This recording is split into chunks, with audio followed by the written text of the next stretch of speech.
So yeah, talk today the art of logo design. What I'm going to cover is just some of the principles of logo design, some of the do's, some of the don'ts, some of the things you should consider when you're designing logos, and then I'll sort of lead that into the process that we typically go through here at Atomhawk with client briefs, and then I'll sort of bring it all together and show you some logo design from start to finish of a brand new logo. So to start off, I want to look at functionality.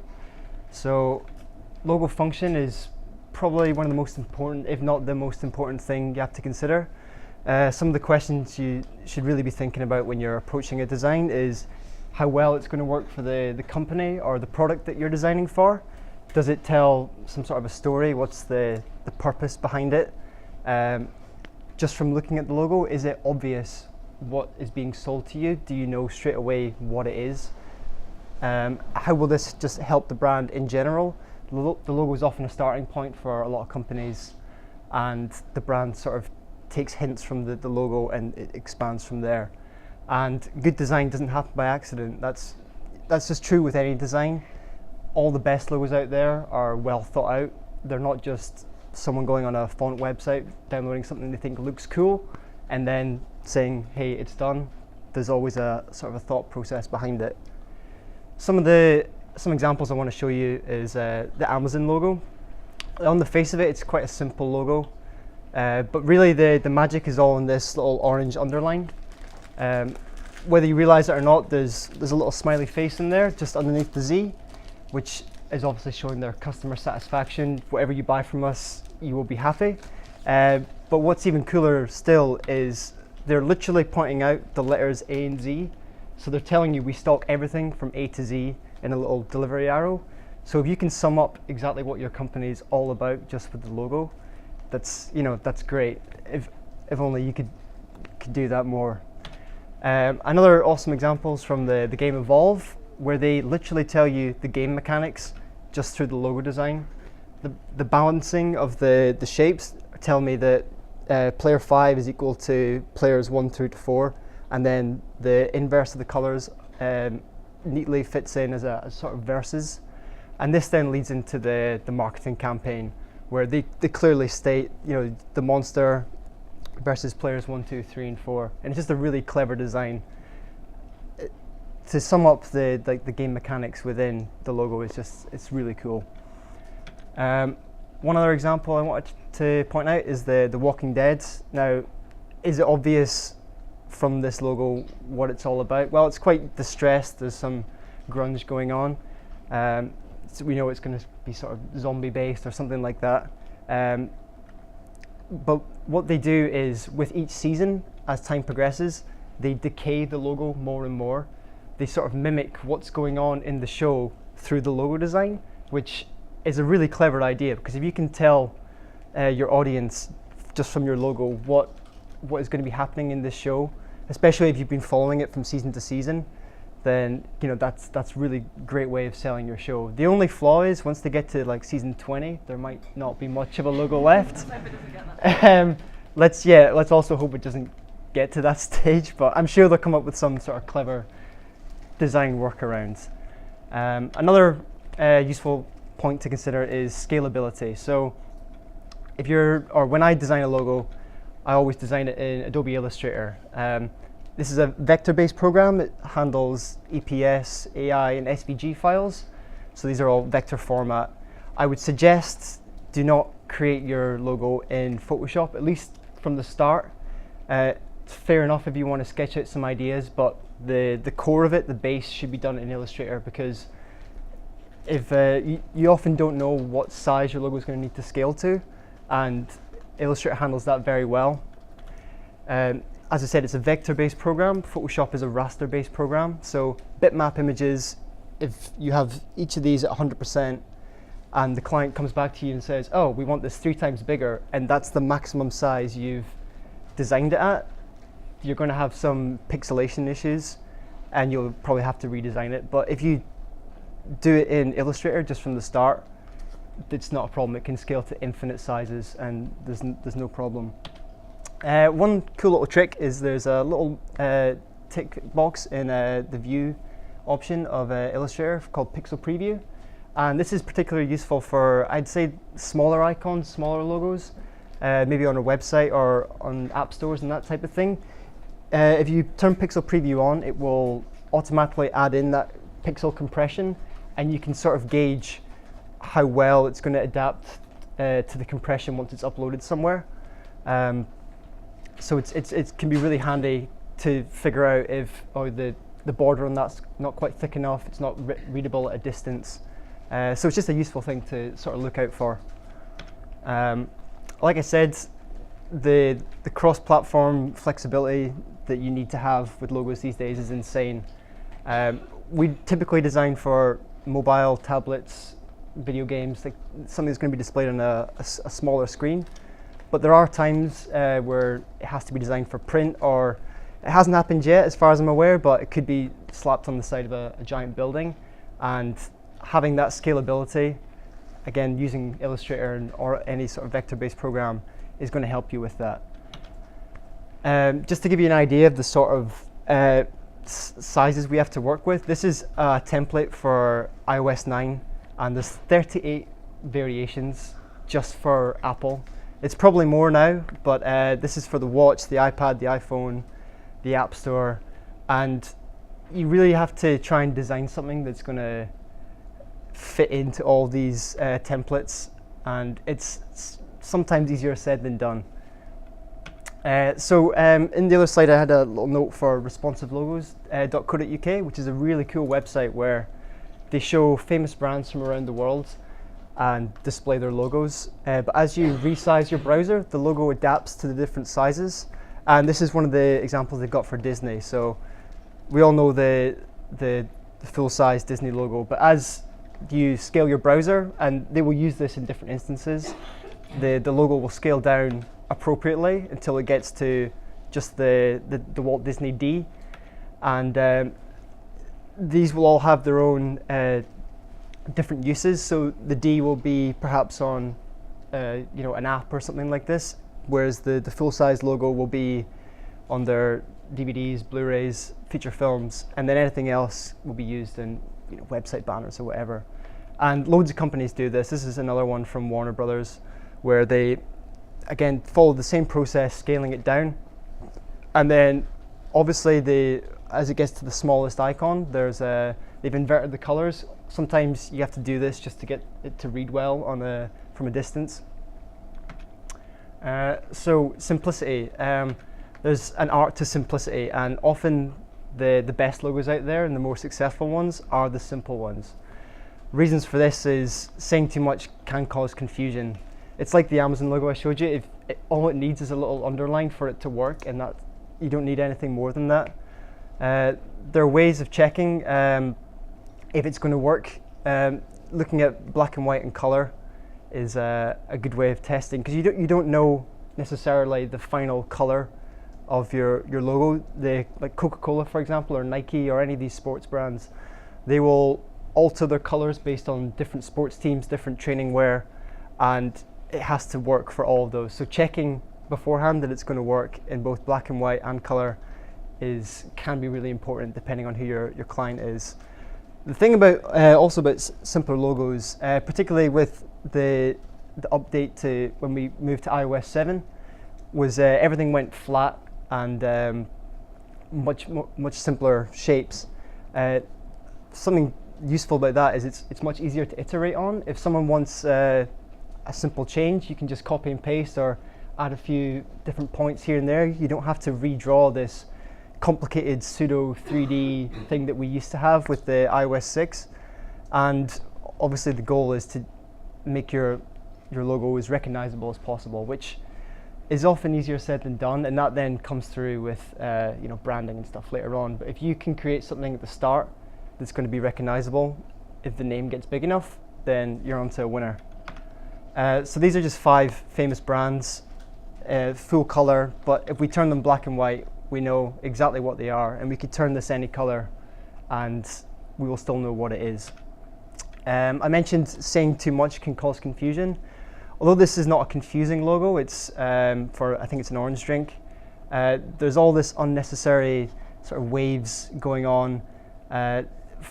few too many colors, different gradients going on here, just too much additional information. They've obviously recognized this and did a rebrand update, where this, I can now tell it's probably an orange juice. There's only 3 main colors. The orange leaf is much more prominent. The text is easier to read, and it's not battling with the background graphic, which takes away from the main name here. Something like this is going to pop off the shelf much more easily, and hopefully tempt you to buy it. Speaking about color a little bit more, like I said, you don't always know the final color that your logo is going to end up in if it needs to be adapted, especially if it's flattened. This logo relies on the orange and blue panels for the different genders, and if you color it all black, that's completely lost. So if that's the main part of their business, that they stock glasses for both male and female, and there's an occasion where it needs to be all black, their logo needs to be adapted to counter that. And it's not the end of the world if you have to do this, but ideally you don't want 2 logos to ultimately say the same thing. It's going to be better if it's just the one logo that fits all. Speaking of the art of simplicity, this is you may recognize this as David Bowie's latest album, or his last album, Black Star. There's something nice about the fact that one of the biggest names in pop music or rock music can get away with just using a simple star as their album cover. And I always wondered why they went for this, because it's the first album that they used without his face on it, or his name. But really, his name is there. It's just hidden in the stars. And they developed a whole alphabet of of letters just out of the star shape. And this then feeds into the whole marketing campaign, and it's seen everywhere. And I just think it's really cool that something so basic can get such prominence and turn out a #1 album and win various awards. And there's a whole ton of little Easter eggs as well. Like if you run a blacklight over it, it glows. The gatefold's got this little starman in here, and there's lots of hidden messages in this, but it all stems from that simple black star, which feeds into the theme of the album.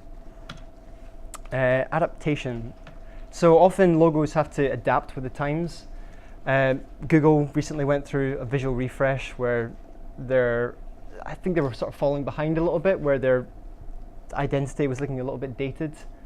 There is a risk of controversy doing this. Instagram came out with a really bold logo change, but it's all about knowing your audience. Especially if you're an older brand, you want to try and respect the heritage of what's come before it, rather than just going down this flat sans serif trend that everyone seems to be following these days. This all sort of came about with Windows 8, which was much loved or hated, really, where they brought this sort of mobile interface to a desktop and used all these bright colors, flat icons, very simple.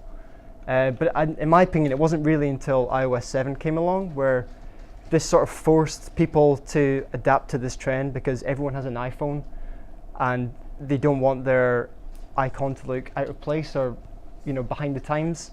So everyone's sort of following into this bright color, Fisher-Price style icons, as I like to call it. So these are some examples of logos that have adapted over recent times.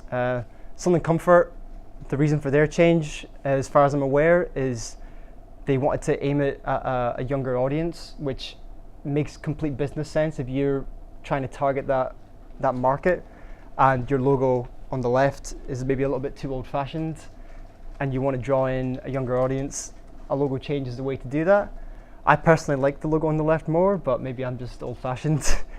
The Olive Garden logo also, I mean, it's a nice logo what they have, but it's not going to work very well on websites if they want to do an app, on menus. And again, if you want to make some changes to the logo, it's going to be much simpler just to copy and paste some of those leaves rather than paint in this really detailed section.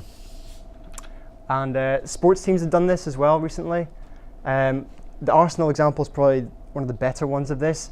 If you take that logo on the top left out of context, it looks like it it doesn't look like a sports team. It looks like it belongs in like a military history book or something like that.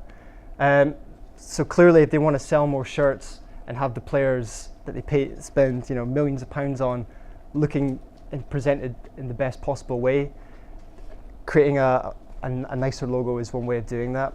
I think also the Crystal Palace logo on the bottom left respects the heritage of the previous logo, but still gives it a nice modern update. Even just through the color palette, although it's the same colors, it's just a much more subdued version of it, and it still retains that history and what made the old logo good. But is change good? Is it bad? If Coca-Cola were to turn around and change their logo after over 100 years, there'd probably be uproar. No one would be buying that. But I think for a lot of companies that have come out in the last, say, 5-6 years, it's actually okay to sort of find your feet a little bit and change your logo. Even if you look back at Coke, the first, it didn't really come until 10 years between 1886 and 1905 until they really found their identity. So with a lot of these modern companies, I think until you find the logo that works right for you, at least in the first few years, it's okay to sort of experiment a little bit. The Airbnb logo is probably one of the biggest changes. The first one in about 2010 is clearly very stylized towards the iOS 6 style of icon, and now in 2015 is the update. That's a symbol that, although we maybe don't recognize it now, as they continue to grow, it's something we'll become more familiar with, and we'll begin to recognize that is this company, this is what they represent, rather than just a sort of abstract suitcase that I don't really know what that is. Gap found out the hard way that changing your logo is not a good idea. I think this is the $100,000 mistake that lasted about a week, where they realized that they've actually made a horrible error and chosen a really ugly font. Well, not ugly font, just a really commonly used font with this horrible square. And the message, I would say, is refine, not redesign. If it's not broke, don't fix it, or don't try and fix it. One other change I wanted to look at is this example from Animal Planet. Okay, the logo on the left, it maybe looks a little bit dated, but it tells me everything I need to know about what this is. The animal, the planet, they've represented in icon form. I can read the text fine. Okay, maybe the planet could do with a style update that's going to scale better, because if we try and put that on the side of a building, it might not work so well. The HD tells me it's probably a TV show or a TV program. The new logo on the right is just a mess. I spend half my time trying to work out what it says, and I just don't know why they've done this. But so if I was going to take it on, I would be refining this logo on the left, adapting it, and taking it from there. One other thing I wanted to cover before I get into some of the design stuff that we do is negative space. So negative space, as I'm sure you're aware, is just the surrounding white space of your object. You can do some really cool stuff with this, where you can provide optical illusions. You can hide some messages in plain sight, and some of my favorite logos are the ones where you really have to sort of look a second time at it and try and work out what it is they're trying to say. And it's all about just getting the composition balance correct to get these working successfully. So a couple of examples I wanted to show is these are some logos done really nicely. The 24-hour Le Mans, they just use the gap between the 2 and the H with a couple of little additions just to form the basis of the 4. I always find that trying to plan for negative space is often easier said than done. It just so happens that the 2 and the H can form in such a way to create a 4. It's always very convenient, I find. But someone's had to think that that idea is going to work. It's not just, you don't just go and do it. And then the Safari into Africa one, it's just a really subtle way of reinforcing the African name, the brand, whatever it is you're trying to enforce by throwing in the silhouette of the continent. One example which I keep seeing in these best of lists, and I don't understand why it's there, is this Mr. Cooper and ice cream is what it says in the middle, if you can read that. It took me about 5 minutes to read it because it's not apparent straight away, at least to me, what the heck this is supposed to be. I mean, I commend them on the fact that they've been able to weave ice cream into that. It's pretty cool, but the fact that it's just lips and I can barely read the name, it looks like a beauty product or soap or lipstick or something. I don't actually know what it's supposed to be. If it was in the shape of an ice cream, then maybe fair enough, but I think negative space for the sake of it is not necessarily a great idea. A couple of others I wanted to show you is speaking about hiding in plain sight. FedEx do this brilliantly, where they just add they've got a little delivery arrow already woven into the shape of the name. Very clever, very effective. Delivery service, delivery arrow, we all know what they're trying to say. But the one that blew my mind the most was Toblerone. I didn't even realize negative space was part of this logo. But if you look, there's a little bear in the mountain, which is awesome. Like, I had to research why this is even there, but it's the city of Bern, where Toblerone is created, I assume. It's the symbol of their city, and it's just a nice way, instead of slapping a Swiss flag or a made in Switzerland on it, they can just put something a little subtle like that in there and just enhance the brand. So I love that design. Okay, so design process. This is what I do regularly. This is what we get up to, Dan and I, at Atomhawk. So typically there's 3 types of brief that we get in. A logo design from scratch, so this is just, here's the name, go and design something cool. A redesign based on an older logo, so if there's something that's maybe being used as placeholder and it needs a bit of polish just before it goes to final, that's something that we'll handle. And then one I've done recently is an update on an existing design, so maybe something that's part of a franchise that needs a sequel, a design that's already in place that needs taken to version 2 or whatever it's going to be. So the first type, the design from scratch, I designed one for what was called at the time Mecha Front Lines. This is just placeholder text that I've added on the back of a card. The brief is logo designs to be based on around a style for existing approved game assets. So it's lucky that I designed those game assets, so I know what it's all about. It's this sort of military space card-based, turn-based game, and this is just a little bit of an idea of what it looks like. It involves mechs, but the name was then changed to Cosmos Invictus, and this is all I had to go on. So this is a typical worksheet for me, where I'll download a ton of fonts here on the right, and I'll let the font do the work for me. I'll just download a ton of fonts, see what I think looks good, and then start messing around along with some ref images, which you can see on the left, some military symbols, some space logos, and just try and come up with something. I don't typically sketch ideas out. That's just my process. I like to, like I say, let the font do the work. And then hopefully by the end of the day, I'll have a nice little selection of, well, in this case, 7 designs. One of them is Dan's, but 7 designs. And there's a little bit of a range in there. I tried to play it fairly safe, military-esque, sort of space-esque, and see what the client says. In this case, none of these were quite hitting the mark, so we go back again, do the same process, and this was the second batch of results, which were much stronger. And often is the case, the more time we get to spend working on these, the better the result you're going to get. So number 8 was the chosen design. I quite like the little space, ring that it's got going on there. And sometimes we just have to leave it at that. That's going to be the vector, the Illustrator file output. Sometimes though they want color designs, so I'll take it into Photoshop. I know that this is going to be on a mobile game, so it's probably not going to be ending up in a book or on the side of a building, so I can gauge the size of the document I want to work in and just make it as large as it needs to be. And then anything from there, app icons, I can just scale down from the highest possible size.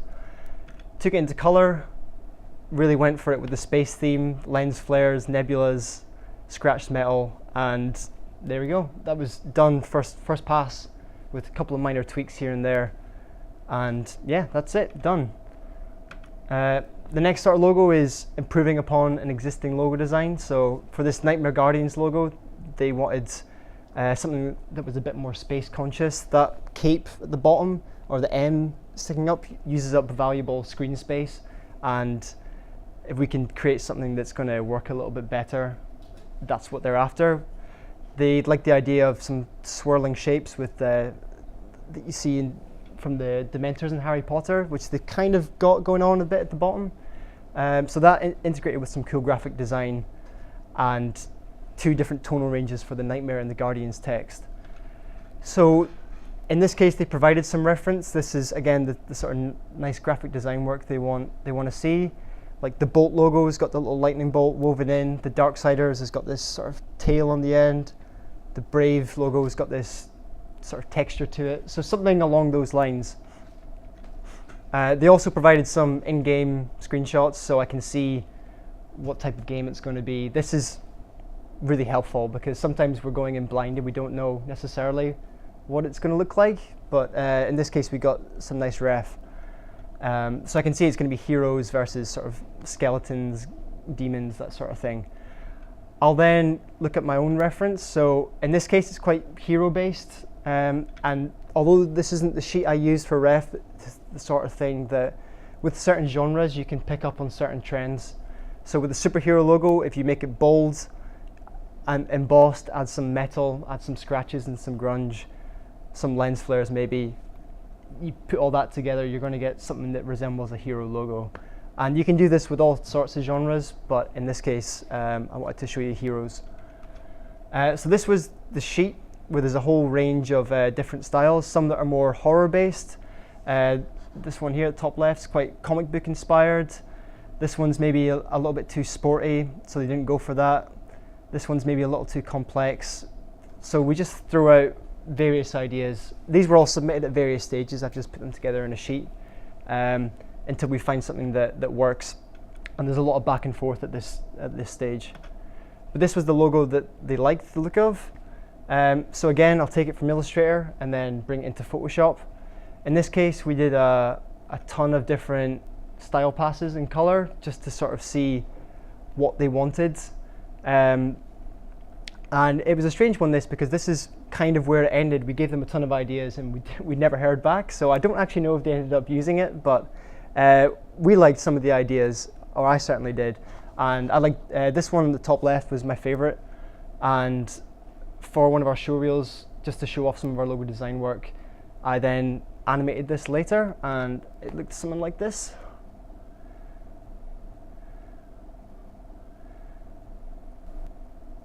So if they'd wanted an animated version of this chosen logo, this is the sort of thing they would get.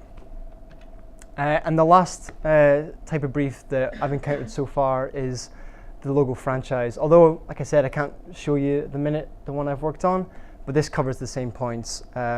So if I was asked to work on Uncharted 5, which I've not been, I don't even think they're going to make it, but if that happened, this is the sort of brief I would be looking at. You can already pick up immediately on certain themes that they follow. So the Uncharted text, there's little variation throughout all the logo designs, so that's something I would have to take into consideration. I imagine they would want, number 5 at the right hand side with a different color, an underline, and then some sort of variation on the subtext or the secondary line of text. This presents its own challenges because you're not designing from scratch, you're adapting something that's already established, which once you get past ideas 1 to 10 and get all the initial thoughts out of the way, ideas 10 to 20 or 20 to 30, however many you have to do, it becomes harder and harder. But often with time, the more you work at it, you will get better results, or so I've found, the more time I get to spend on it. Which I wanted to also briefly mention designing for animation. So this is something that we occasionally get asked to do, but we don't always know in advance if it's going to be animated. There's certain advantages to animating logos. Draws attention to the brand itself. It can make it more memorable. The Pixar logo, for example, I always just think of the little lamp hopping into place. Like, that's what I associate the logo with. I think of the animated version over the static version. And it just adds the extra further personality and identity to Pixar. I know what I'm getting once I see this animated logo. If I hadn't seen that, I'd maybe not be so sure. And in my opinion, we could utilize this more often because animated logos are great. I have a couple of examples I wanted to show you of this done really well. So this is I think it's a freelance artist, goes by Yonder Studio, and although it's quite it's quite a complicated logo, there's a lot of different elements you can animate here, and this one comes together really nicely. You see the sun and the moon rising. You could do other things with this, but this is a really nice example of an animated version of what could have just been a static logo. It adds that extra character and personality. It doesn't have to be as complicated as that though. Shazam have this little animated logo where if you didn't know what Shazam was, chances are once you see this, you know that it's going to be a music-based program. It's the audio wavelengths and the beats sort of imply that, and it just makes it look pretty cool, futuristic, something I might want to use. One thing I did want to show you is this is the logo I designed for myself, just for portfolio work and that sort of thing in my spare time. I knew that I wanted to animate it, so I sort of designed that with that thought in mind.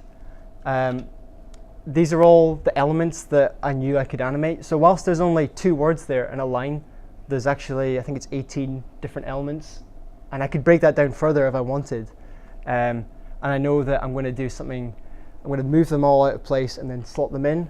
And it's going to look something like this, which is, it just adds the extra bit of flair to what is just a sort of, I don't want to say plain logo, but it's a plainer logo than it was before I animated it.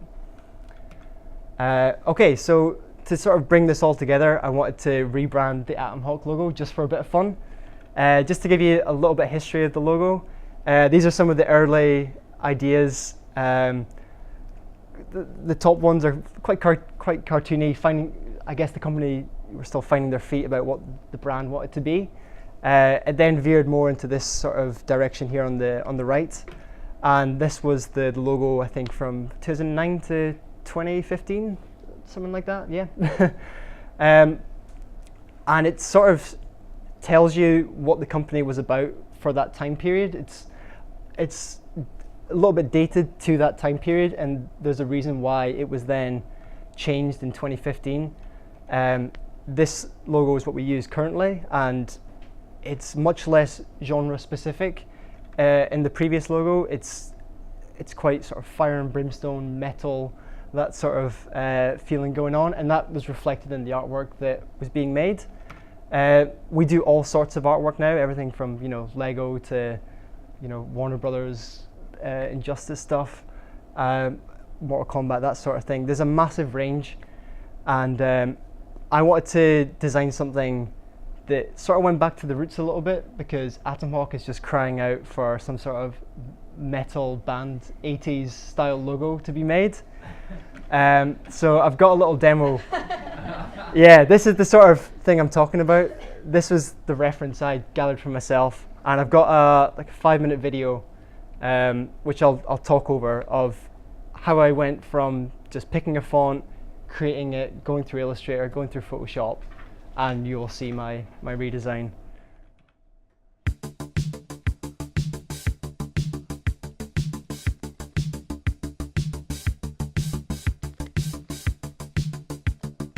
Yeah, so I start off in Illustrator just with plain text, and then I'll go into each of the individual points and start manipulating them. I like to take little sections and use them to get the spacing correct. And to make it sci-fi or make it retro, you have to follow that sort of Blade Runner method of just cutting out lines of text. So that's what I'm doing here at this stage. Just trying to work out what it's going to look like, what the spacing should be. And you can see there I use to get the gaps correct, I use these little pieces and just duplicate them to get the spacing. I'll then start throwing in some guidelines. Again, it's all about matching angles, and I'll try and match them throughout.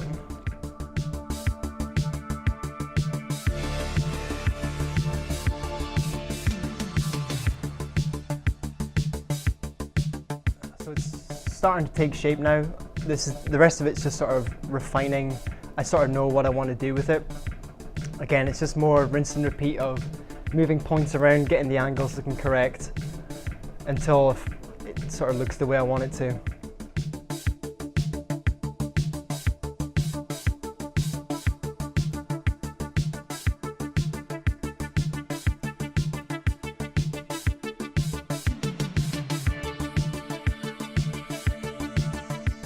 I'm very particular with the spacing. You might have noticed this.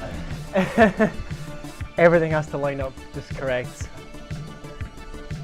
You'll notice as well, I copy and paste a lot of stuff. This is because I want to keep, if I want to revert back to something I've done previously, then it's still there. It's still live, like live paths. But this is it pretty much about there. And what I'll do is I'll fill in the space in between, and then I'll copy and paste that on top, and then just create a border from that space. And then add a couple of extra outer borders. So this is how it looks coming out of Illustrator. I'll then take it into Photoshop. And I knew that I wanted a chrome look, so I'm using layer styles here. Trying to get mess around with the curves and the blend modes. I'll then start throwing in different metallic textures just to add on top of what's already there. So there's a bit of back and forth of throwing in various textures, getting the blend modes looking right, and gradually begins to take shape.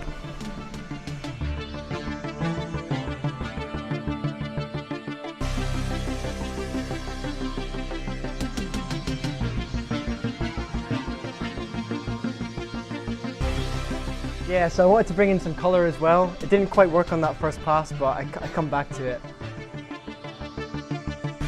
You usually don't have to do this, but sometimes when you add bevels, it adds these really hard edges, so I'm just painting them out just to keep it smooth.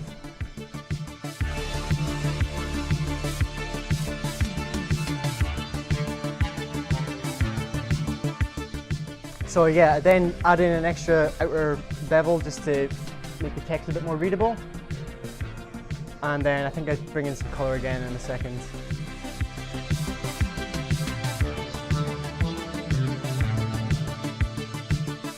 Yeah, so this nebula's got a really nice sort of pink and blues that I want to get right.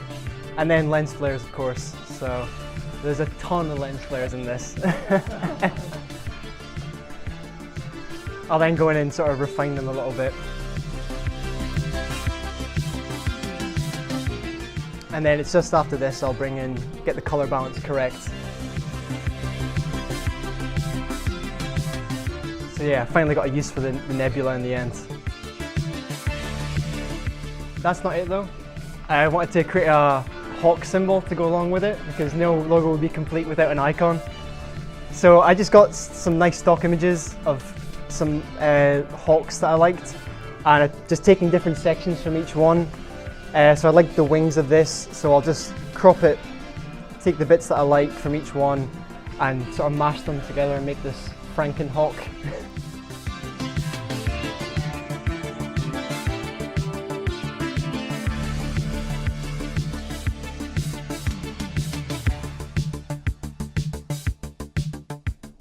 So yeah, something like this is what I was trying to achieve. And just tidy up some of the edges, because when you do an image trace or you blend shapes together, you still have to do a bit of manipulation just to get them all flowing together. I'll then bring it into Photoshop and do a similar sort of color pass, or a style pass rather. Bevel the edges heavily, and then I wanted it blue rather than pink, and then more lens flares. So I'm just picking out some key points. Maybe a little bit overkill, but I think that's what it's all about. That's what you need to do.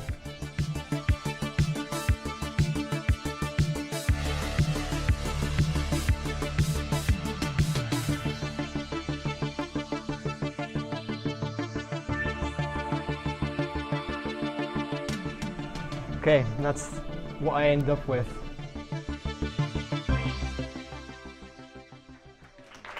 Thank you.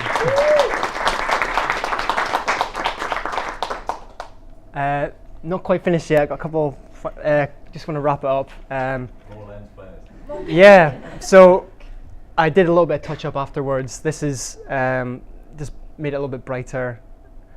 Didn't take out any lens flares, of course. And then I animated it as well. I forgot about this. Did a sort of Stranger Things sort of style animation.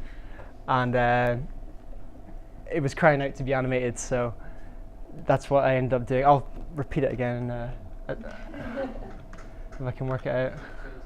That's so cool. So for the we'll be rolling out the so proper retro logo, which was again, the name cries out for it. So this is just an overview of the process I took. I had a couple of ideas I didn't end up going with, but I think I got it right in the end. Just to round it off, we've got a couple of final tips just with logo design in general. And fail fast is the first one. This just goes for design, just on the whole. If you can identify the stronger designs from the weaker designs as quick as you can, it's going to save you a whole bunch of time rather than going down the rabbit hole on the wrong idea and realize you've only got an hour left in the day to churn out 2 or 3 strong ideas. So this you develop with time, and I'm still learning it, is figuring out the strong ideas from the week. Keep everything editable. As I had in the video, I like to duplicate everything. I like to keep it retained so that if I ever need to go back to it, it's there. It's not lost. It's not flattened into a group or a layer. Everything's still editable for future use should I need it. Be wise with your fonts, please. There's so many horrible logos out there. And also, depending on what it is you're creating, try not to use more than 2, 3 maximum. Try and stick with a nice font and use that consistently. Watch your kerning, spacing. Mistakes can be made if you do not space things correctly. Keep your handover files organized. Often we pass this off to our clients, so I don't necessarily implement it into the game in the final stages. So if you can keep your PSDs like named, layers separated, if they need to do any additional changes once it's been handed over, if you can't work out what it is, then there's no chance they'll be able to figure out what it is. So I try and always name stuff, even just at the end. It's fine when you're, layer 2, copy 100. That's fine if you know what it is while you're working on it, but by the end, try and name it. And good design takes time. Like I mentioned throughout, that video was actually an hour's worth of time lapse, but it was maybe 2 days worth of work of finding ideas. So it takes time sometimes to get the right design, and the more time we can get, usually it's going to produce better results. And last of all, these are just guidelines. This is just what I do. This is my advice. There's other ways you can go about approaching logo design. We all have our own design process. This is just what I do. And thank you very much. If you want to see any more of my stuff, I have some on ArtStation. But thank you.